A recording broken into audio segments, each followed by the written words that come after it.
Thrissur government medical college ആശുപത്രിയിലെ cardio thoracic surgery വിഭാഗത്തിൽ പെർഫ്യൂഷനിസ്റ്റിന്റെ ഒഴിവ് നികത്താത്തത് മൂലം ഹൃദയ ശസ്ത്രക്രിയ മുടങ്ങുകയാണെന്നും 12 MLA-മാരും അതിൽ 2 മന്ത്രിമാരുമുള്ള പിണറായി വിജയൻ സർക്കാരിന്റെ ആശുപത്രിയോടുള്ള അവഗണനയാണ് ഇത് തെളിയിക്കുന്നതെന്നും ആശുപത്രി വികസന സമിതി അംഗവും KPCC സെക്രട്ടറിയുമായ രാജേന്ദ്രൻ അരങ്ങത്ത് ആരോപിച്ചു.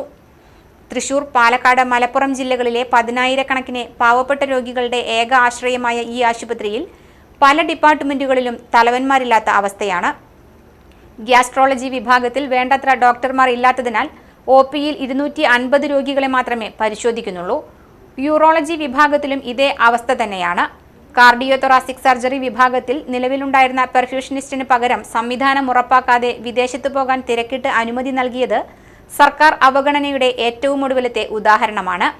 വിഷയങ്ങൾ ഉന്നയിച്ച മുഖ്യമന്ത്രിക്കും ആരോഗ്യവകുപ്പ് മന്ത്രിക്കും അടിയന്തരമായി ഇടപെടണമെന്നാവശ്യപ്പെട്ടുകൊണ്ട് സംസ്ഥാന മനുഷ്യാവകാശ കമ്മീഷണർക്കും കത്തയച്ചതായി രാജേന്ദ്രൻ അരങ്ങത്ത് അറിയിച്ചു.